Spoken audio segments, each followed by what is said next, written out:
across live to National Media Centre in Delhi, where Finance Minister Arun Jaitley is addressing the two-day Economic Editors Conference 2016. Economic advisor and friends who've come from different states for this Economic Editors Conference 2016. It's indeed a pleasure to host you at this Economic Editors Conference being hosted by the PIB. I must acknowledge that in recent years, as always, PIB has been extremely effective in handling government communications and also acting as a very powerful connect between the media and the government.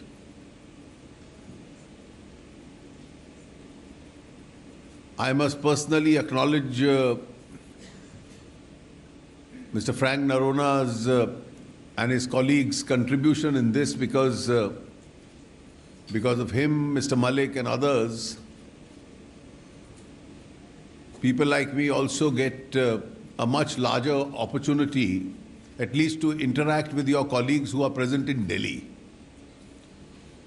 But this is a rare occasion where people interested in the subject are coming from different states. I'll only make a brief comment and leave a much larger time for interaction where you can ask me or any of my colleagues present here on the subject predominantly dealing with the economy itself.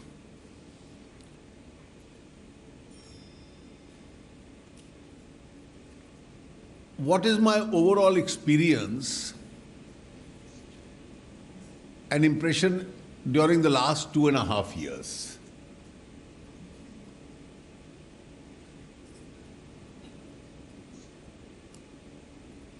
One obvious challenge has been that we function under an adverse global circumstance.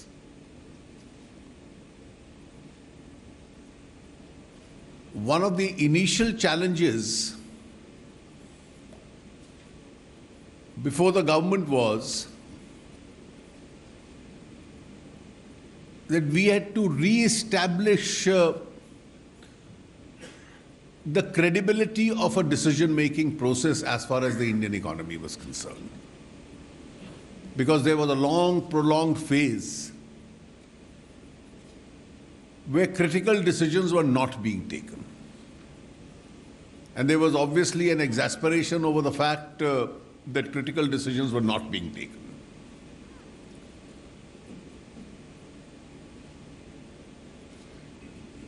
For any government to function, the leadership obviously is provided by the Prime Minister and the Prime Minister's office. And then the different ministries have to act within the framework and the pace for the agenda that is set by the Prime Minister.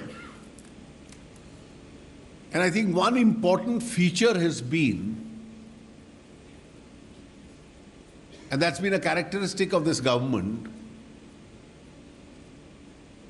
its decisiveness. And that has been really the proof of leadership as far as the government is concerned. The government has not shied away from taking necessary decisions. It's even being willing to take decisions where there is an element of a risk involved, as long as the government thought that the decisions are in larger national interest. And I think the second important factor is that despite decisiveness, we have endeavored our best to take as many decisions as possible through a large consensus route. We've not delayed those decisions indefinitely for want of consensus, but we've created an adequate space and environment for that consensus. And if you look at some of the important directional decisions,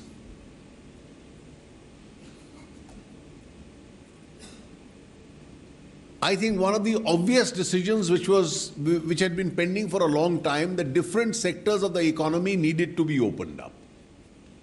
They needed to be opened up because you needed a lot of foreign investment into the country, because foreign investment also is one of the important engines which Indian economy required for growth. There were also those sectors like insurance which required changes in legislation, which can obviously be brought about through a larger consensus. And there were several areas which could be done through executive decision making. We used both the instruments. We simplified those procedures. And the effort of the central government has been that we must ease the environment in which business is to be done in India. And I must acknowledge at this stage that for the kind of steps we have taken, we still have not got from international agencies the full recognition for the effort that we've put in.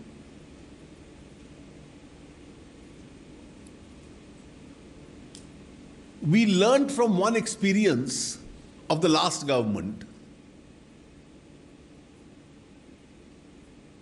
and that one experience was that vestige of too much discretion in the hands of the government can in the long run prove to be counterproductive.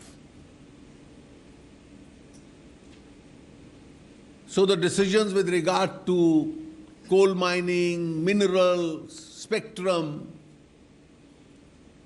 where there was a lot of flexibility and discretion in governments,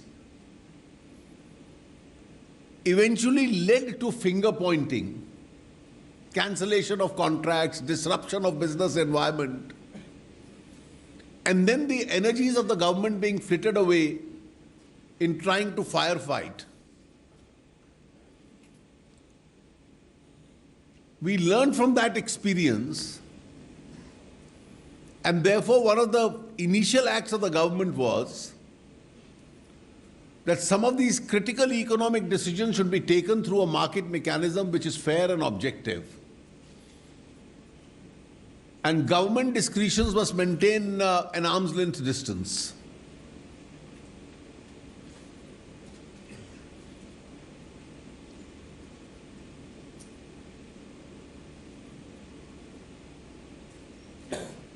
Making sure that state support and subsidies reach the right people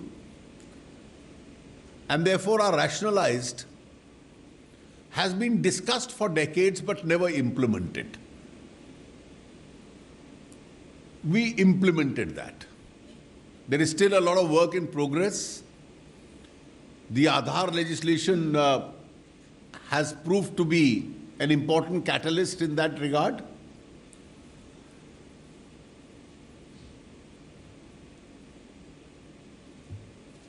It's led to a lot of savings, it's led to a lot of direction where subsidies reach the most deserving and don't reach those who don't need them. We are still in the process of executing our taxation changes. A lot of distance has been covered as far as the GST is concerned. It's again the consensus approach that we've been following. And one of the objects has been that since the GST Council is a federal decision-making process, and the manner in which it functions in the initial years will lay down a precedent for the future, rather than resort to votings and divisions on every small issue. We've been trying to discuss, rediscuss, prolong discussions and then reach a consensus. And so far, most of the major issues we've been able to resolve through that consensus. Only the last stages remain, and I do hope we are able to resolve that by a larger consensus also.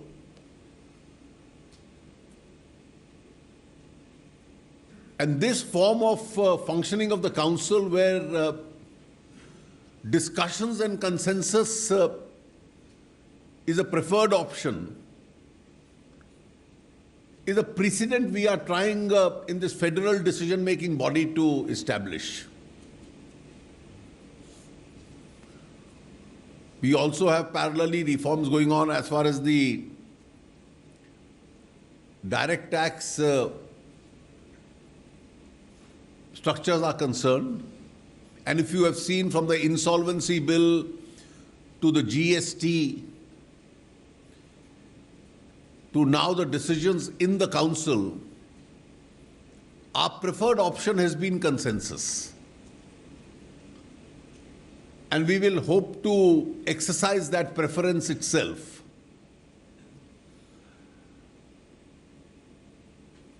I'll just make one last comment before I leave it open to you.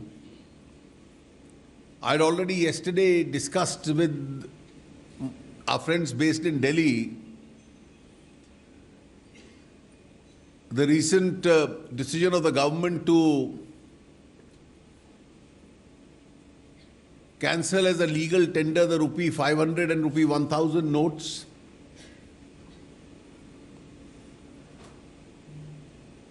We are trying to ensure that at the earliest the requisite replacement currency is available with people.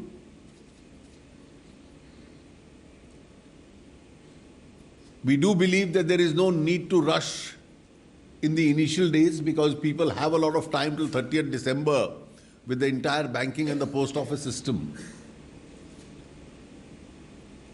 And therefore, the more the deposits and the exchange are spread out, the more will be the convenience to the people itself. I had indicated yesterday that the banking department and the Reserve Bank have taken all necessary steps to keep banks open to the extent it is necessary, also open on the weekends, so that the number of people coming to the banks could be entertained. With regard to people making deposits in banks,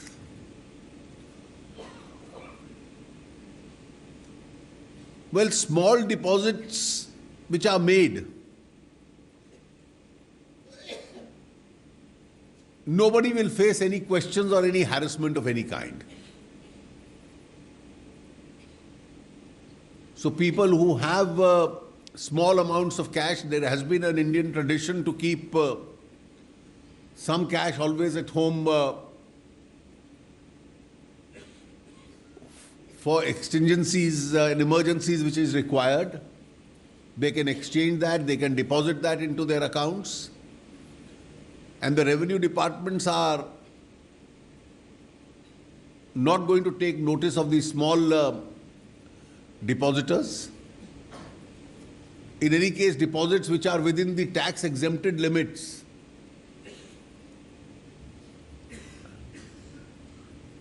can always be made into the banking system without any questions being asked. It's only those who have large amounts of undisclosed monies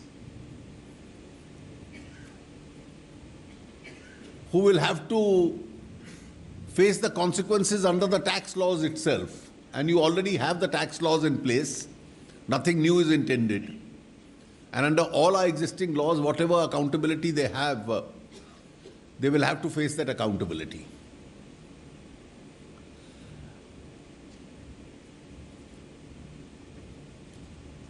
I've already explained yesterday the advantages that this is going to have, and therefore I'm not going into those details. But overall, I do feel that notwithstanding the constraints of global economy,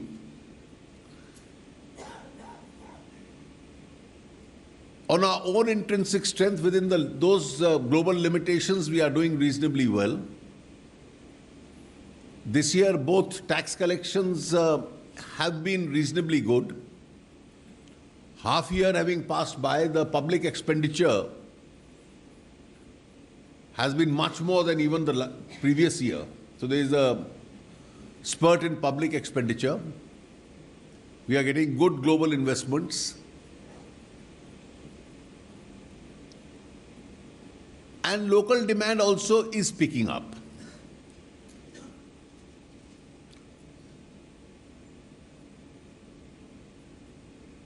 There will be for a few days till there is a inadequacy of currency, some impact on local purchases, but in the medium and the long run, the overall impact of the recent steps that we have taken on the Indian economy will be positive.